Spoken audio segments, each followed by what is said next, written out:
Hey guys, welcome to Tutorial Guru. Today we'll be learning how to make a group on WhatsApp, and now let's dive right in.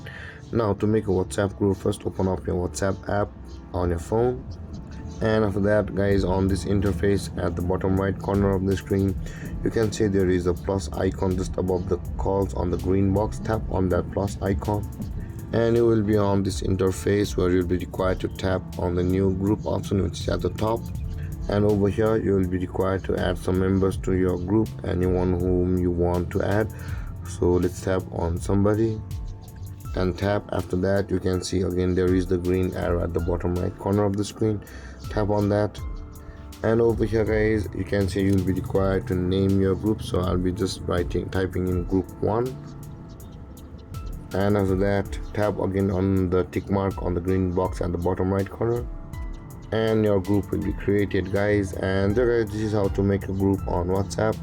And if you have any confusions or questions regarding the topic, feel free to comment in the comment section below, and don't forget to like, subscribe and hit that bell icon for more videos. Thank you for watching guys. Peace.